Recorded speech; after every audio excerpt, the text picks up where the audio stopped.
أنا عايز أقول حاجة، إن في حاجة اسمها السياسة في الآخر، وفي نقطة مهمة. مصر محتاجة، مش فاروق حسني اللي محتاج الحقيقة، مصر محتاجة، وده لازم هيكون فيها كلام سياسي، والكلام سياسي بين دولتين بينهم علاقات، مش أنا هتنازل، لا ده في تفاهم، لابد أن يكون في تفاهم، لأن هي عضو وتقول لك ده ما يجي ده هيعمل كذا وكذا. ما أنا بيقال مثلا من ضمن حاجات اتوزعت في اليونسكو، هل فاروق حسني ده لما يجي ماذا سيفعل، وهل سيكون محايدا عندما تناقش قضية القدس؟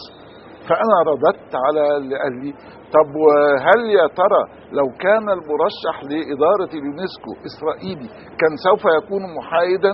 دي مسألة فيها 58 دولة بتتكلم وكل واحد له رأي، يعني هو هيبقى متحيز لرأيه وأنا متحيز لرأيي، وكل إنسان متحيز لرؤيته، لكن في محصلة نقاش في النهاية هيخرج بها على المدير العام أن ينفذها سواء كانت مع أو ضد. هقف برضه بعد شوية على موضوع القدس واعتبارها عاصمة، ولكن قبل أن نمر لتلك النقطة، ما الذي كنت تتوقعه من المثقفين المصريين في هذا الموضوع تحديدا، وإلى أي مدى كانت هذه التوقعات تتوائم مع سقف التوقعات أو مع اللي أنت متصور أنه كان؟ أنا كان في رأيي بصراحة أنه حد يتبنى جمع كل المثقفين اللي معانا واللي ضدنا لقاء حر، نقاش هستفيد اكيد شك، وممكن قوي يعني اطلع بافكار منهم ايضا، وكنا هنتفق على صيغه متكامله، لانها في النهايه انا واحد منهم.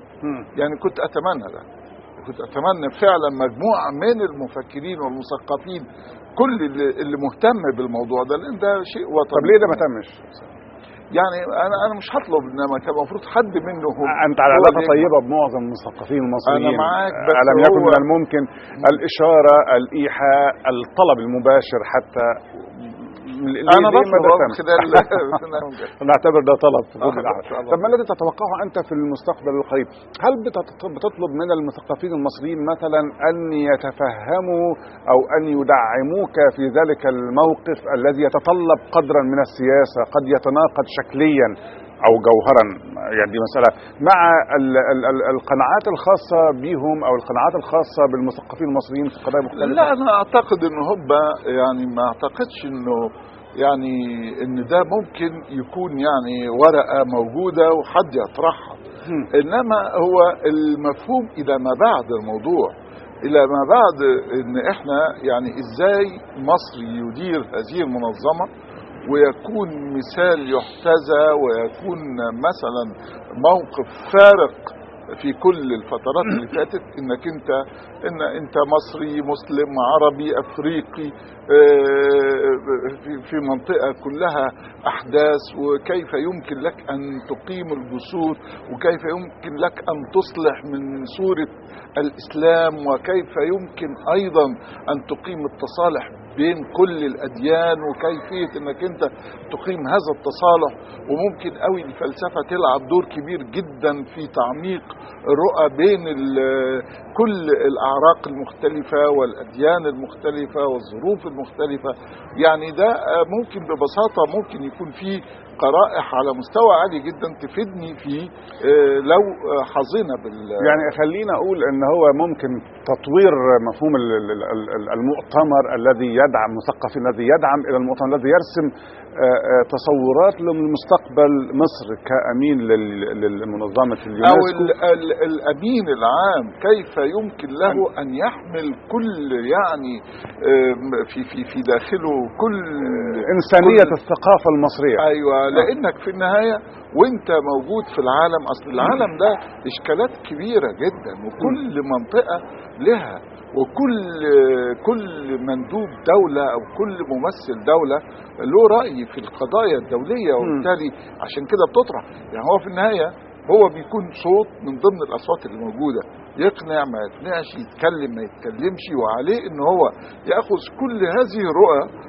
ويضعها في موضع التطبيق والتنفيذ، لان انت بتتكلم في اشياء محددة. هذه المنظمة بتتحدث عن التعامل الانساني، الكامل وتعامل كيفية. انت بتتكلم عن يعني قارة افريقيا وبعض الدول اللي هي الجزر الصغيرة جدا عندها اشكالات في التعليم، اشكالات في التواصل، اشكالات في التعامل، في العلوم، في التكنولوجيا، في الاتصال الحديث، في كل مسائل. يعني انت وانت بتتعامل مع اشياء كلها، الامراض اللي بتبقى موجودة، مرض زي الايدز، كيفية انت هتوعي ازاي، وايه الامور اللي انت تاخدها، ازاي تفكر في انك تنتقي من العالم قرائح على مستوى عالي جدا تدنو من الفلسفة ومن الرؤى. يعني اصحاب الرؤى يساعدوا في هذه المنظمة بحيث يدوا لك افكار وتتعامل معهم. يعني عايز اقول ان كان لازم النقاش مع افكار مصرية، لان فكر واحد لا يمكن يكسب. طب هل بتعتقد ان الوقت اصبح متاخر للقيام بمثلا بوجود مجموعه عمل بالفعل؟ طب هل يمكن نعتبر ان ده هيقيم مبادره سوف تتم مجموعه عمل تعمل مع الوزير فاروق حسني هو من اجل مجموعه العمل؟ يعني في مجموعه ضيقه اللي هي غير المجموعه التنفيذيه اللي هي الاداه التنفيذيه. اتفضل. هو دلوقتي احنا طبعا زي ما انت عارف احنا في اتصالات بدول كثيرة، اتصال بالسفارات ووضع الاستراتيجية وتصور الخطاب اللي سوف يعني يقدم وكيفية التفاعل وازاي ايه الموضوعات الموجودة على الساحة. يعني في شغل كتير جدا جدا، واتصالات وسفر والى اخره. انا ارى انه المفروض يكون في داعمين فكريا، وفي داعمين للفعل الفاعل، يعني كيفية تطبيق الأفكار إلى فاعل يعني. ودي مجموعة ما زالت، دي مجموعة تانية لسه احنا بنحتاجها دلوقتي. طبعا يا ريت. أنا محتاج لحتى ناس، أنت عارف لما يكون عندك غزارة الأفكار محتاج لكتيبة اللي هم يقعدوا يصيغوا الصياغات المبهرة في مصر. لكن ما فيش شك ان انا يعني هعتبر كما ذكرت سيد وزير بان هنعتبر هذا المكان، هذا البرنامج، هذه المنطقه منبر لتلك الدعوه اللي بنتمنى ان هو بالفعل ان يتم تطبيقها، لان في النهايه هذا المنصب ليس منصب لفاروق حسني ولكنه منصب. شوف انا عايز اقول لك حاجه، اتفضل. صدقني لو عليا انا يعني ده جهد كبير جدا ومش وقته.